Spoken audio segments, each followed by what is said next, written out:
everybody. So I am back with some videos after a long break from YouTube. And I want to start by just tackling some questions that were submitted to me by some young writers and beginning writers or some of my former writing students. These questions were actually emailed to me and they agreed to let me use their questions anonymously and answer them in video and blog format so that others could also benefit from the answers, I hope. So let's get started. So the first question is, how do I deal with character arcs across a series? I want my character to grow and develop through the course of the series. So how do I handle that? How do I plan for that? And how does that affect my pacing over the course of multiple books? So this is a great question, and it's one that when I first started writing in series, I had to put a lot of thought into as well. Because of course, assuming that you're following a growth arc for your character, which a lot of writers are, there are different types of character arcs. No matter which type of arc you're choosing, though, it will matter whether your character progresses along that arc through the course of the series. But today I want to mostly talk about a growth arc because that's the most common that you're going to see as the character grows as a result of the series, as a result of their experiences throughout the story. And by the end of the series, your character should be a different person on some level than they were at the beginning. That's a growth arc. And we're usually dealing with positive change when we're talking about this. They're growing in a positive way as a result of what they've been through in the story. So a couple of things here. First of all, it helps if you know upfront or you have a basic idea upfront of how many books you're aiming for in your series. The pacing of a character's growth over a 7-book arc is going to look different than the pacing of the character's growth if you're dealing with a trilogy. The next thing to note is that even when your character is growing throughout a series, you still need to have character growth and a character arc at a book-by-book level. So when you're planning the overall character arc, that should be a big scale thing. That should be a massive struggle the character has, a massive lie that they believe that they need to uncover and work through that is going to take an entire series to address. But on the smaller scale, each book needs to have some kind of movement toward that goal. Sometimes this can look like a sub-issue that's indicative of a larger issue. Sometimes this can be a specific instance that the events of this particular situation for this particular book are challenging them in a very specific way that they need to grow in, whereas maybe they're still dealing with the issue at large. And I know I'm talking in really general terms here, so we're going to look at a couple of examples in just a minute. But before we move to some specifics, the third thing to consider is that character arcs work best and feel most natural when they are intricately connected with the external plot, the external arc of the story. So in other words, these things shouldn't be arbitrary and disconnected. Whatever's happening in the story should directly challenge whatever your character's flaw or weakness or misbelief, whatever your character is needing to grow in. The events of the story should be constructed to directly challenge that, or should be an outgrowth directly from that issue with the character. It can go in either direction depending on whether the character created the problems they're facing due to this issue that they need to work through, or whether they have some sort of weakness or flaw or fear, but the external situation in their life is now pushing them to have to confront that fear or issue in a way that they haven't before. Now let's look at a specific example just to sort of give some concrete practical applications for what I'm talking about here. So I'm going to start with a very well-known example that I'm familiar with, and that is Harry Potter. So this is a 7-book series, and there could be some debate over, what the characters' deepest issues or lies or misbeliefs are in this particular series. But I'm just going to address one thing that you definitely see Harry Potter grow in from the beginning of the series to the end, and that is his understanding of his place in the world and a sense of purpose. So if you look at his character at the beginning of book 1, he really feels like he doesn't belong anywhere. He is being raised by people who don't really want him. He's been told a false story about who his parents were and how they died. He's been told a false narrative about himself and the peculiarities and the history of his family. And as we encounter him, his magic, his powers are just beginning to emerge, but he has no idea that the wizarding world even exists. And he has no idea what a pivotal part of it his family is, and that he in particular plays in that world. Now, if you follow this self-understanding or sense of purpose, however you want to phrase it, through the course of the series, you'll see that in each book, there's sort of a repeating theme or a mantra of found family, of a sense of belonging. So at the very end of the first book, he says something when everyone is boarding the train and they're getting ready to go home. And, you know, even if you watch the movies, you can see this in the movie. At the very end of that first movie, everyone's getting on the train and they're talking about going home for the summer.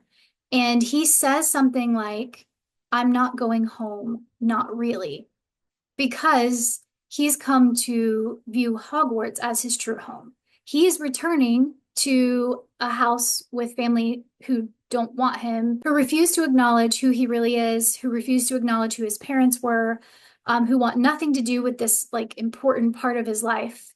And so in his mind, that isn't his true home. Hogwarts is. So already by the end of book one, we've progressed from feeling like he belongs nowhere to finding a place where he feels like he belongs. But if you follow that same theme through the 7-book series, you see him growing and deepening in that with each book. So right around the midpoint of the series, so it's a 7-book series, so the midpoint would be right around book 4.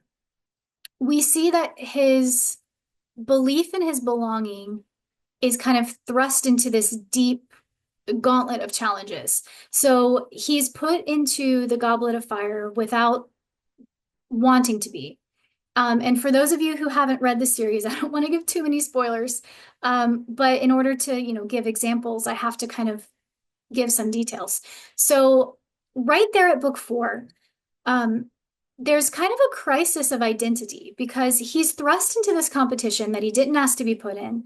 He has placed his trust in this mentor who proves to be untrustworthy. And at the end of that book, there's this whole debate over whether what happened in that competition actually happened. So then when we see him in the next book, book 5, he's in this place of isolation again, where he hasn't heard from his, you know, so-called friends from Hogwarts all summer.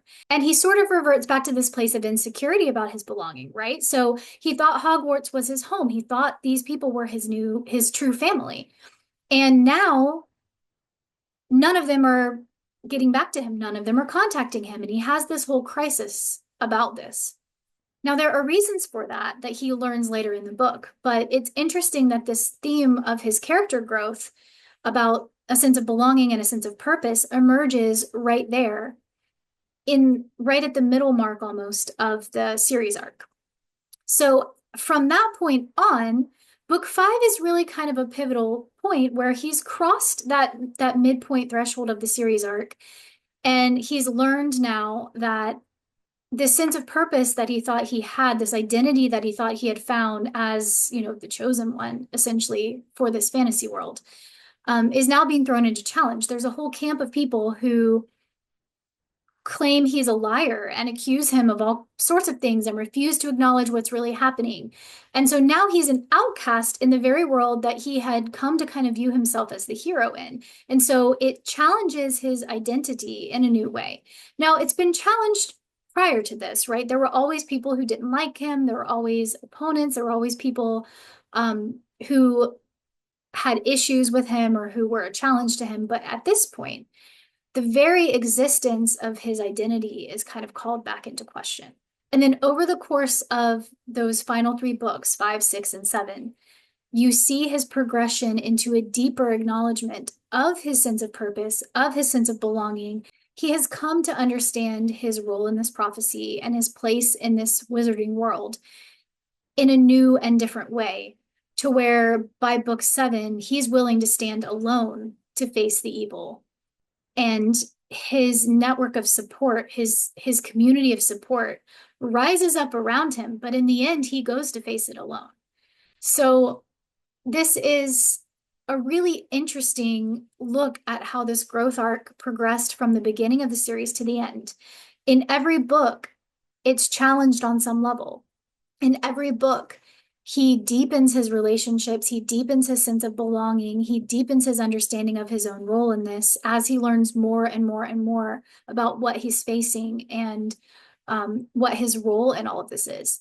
But if you step back and you look at the arc over the course of the entire series, you can really see how that step-by-step growth plays out year by year. And this series in particular is interesting because he's also aging year by year in each book.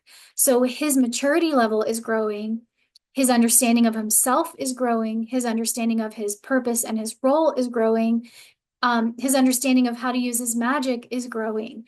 And so you can track all of those throughout the books from the beginning of the series to the end. And if you compare who he is at the end of book 7 to who he was at the beginning of book 1, there's a vast difference.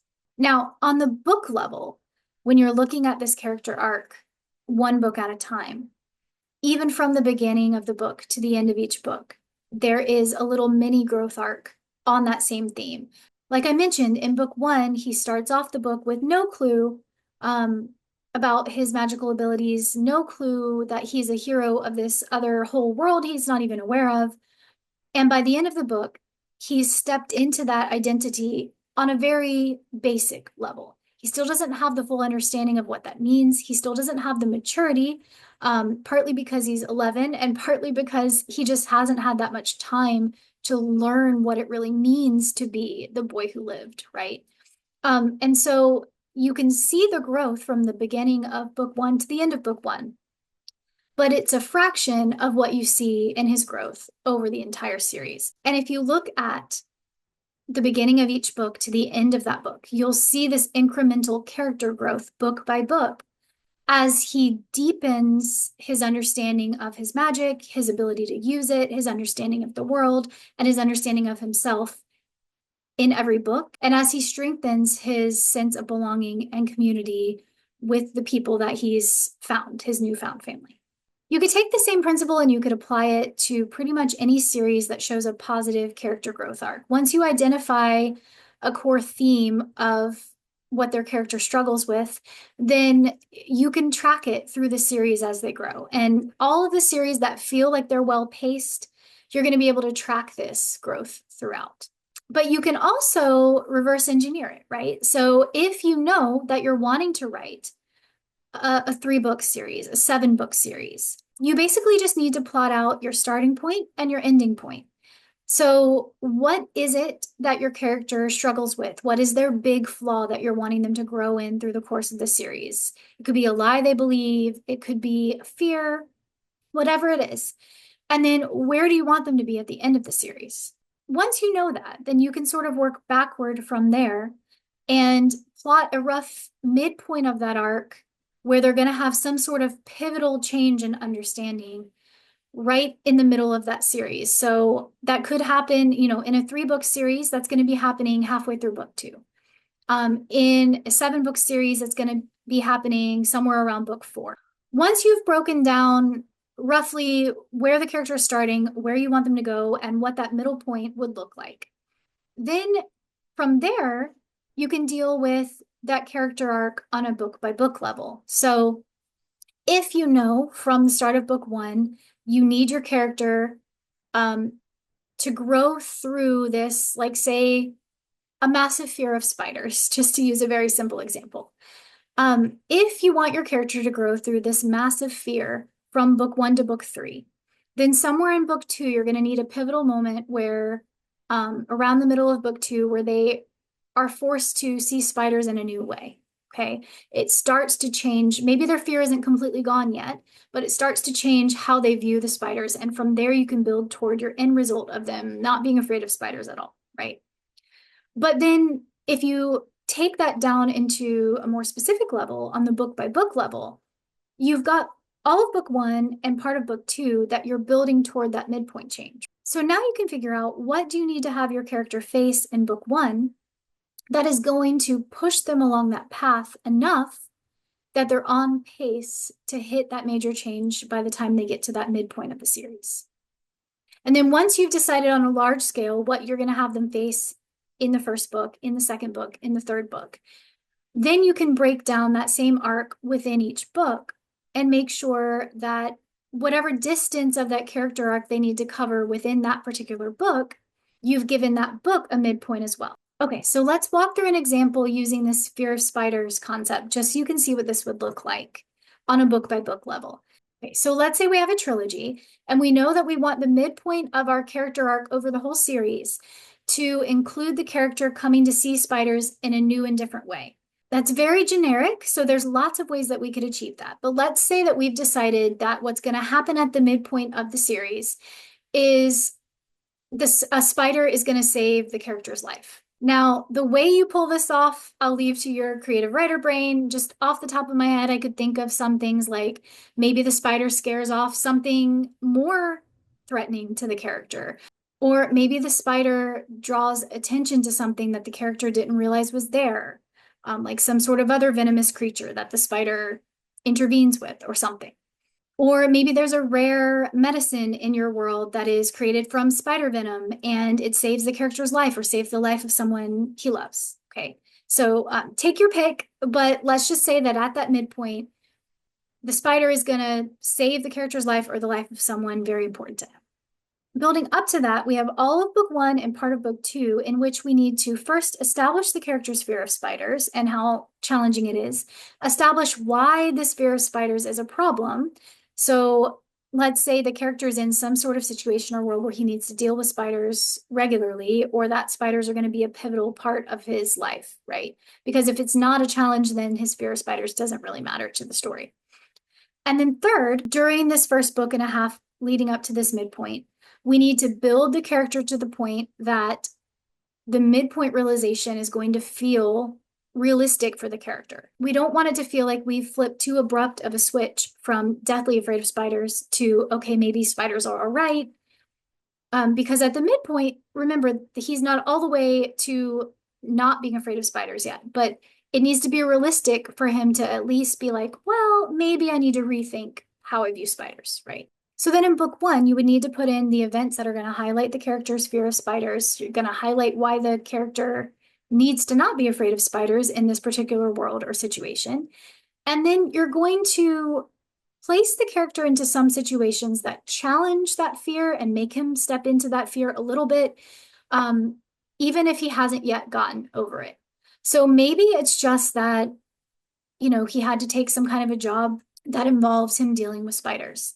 For example, I used to volunteer at a zoo where I assisted in a bird of prey show. Now, the building where all the birds stayed overnight was like this cement block building, and because of bird sensitivities to pesticides and chemicals, they could not treat the building for bugs.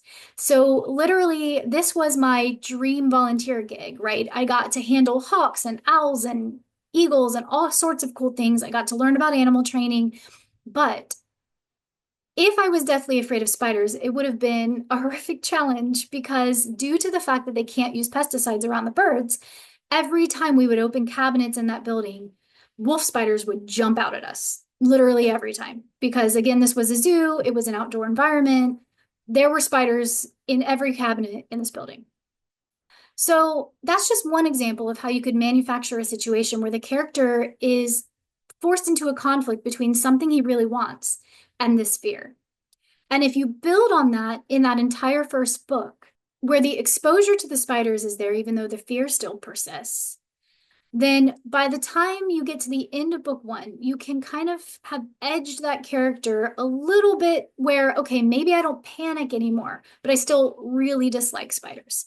And then by the time you get to that midpoint of book two, the character would naturally feel more open to considering a different perspective on spiders.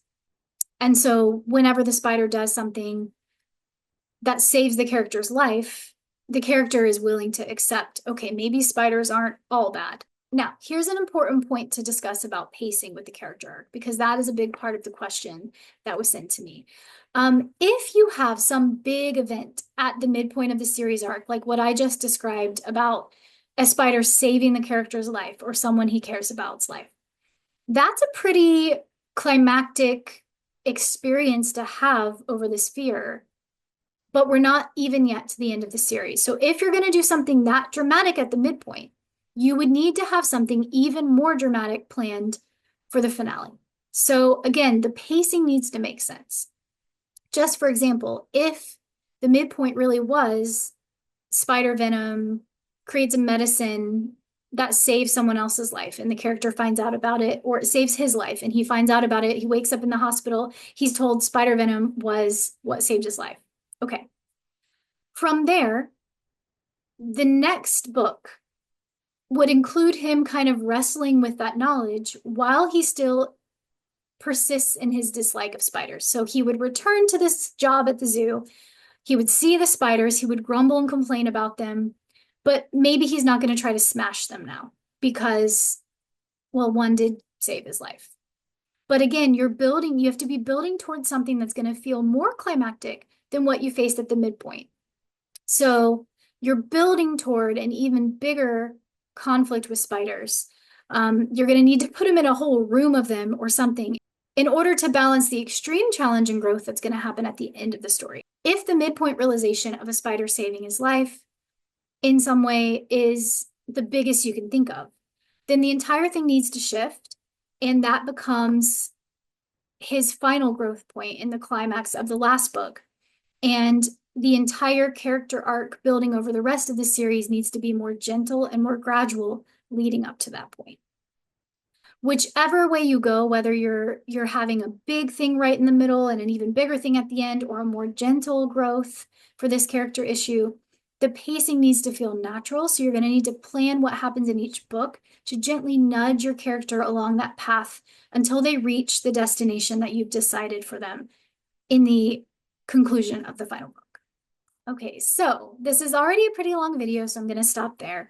But I hope that if you've been wondering about the pacing of a character arc over a series, that this video was helpful to you, that it helps you kind of wrap your mind around the way to break down those arcs, not only on the series level, but on a book-by-book level. If you have specific questions or anything you want me to explain further, feel free to drop those in the comments, and I'd be happy to answer them.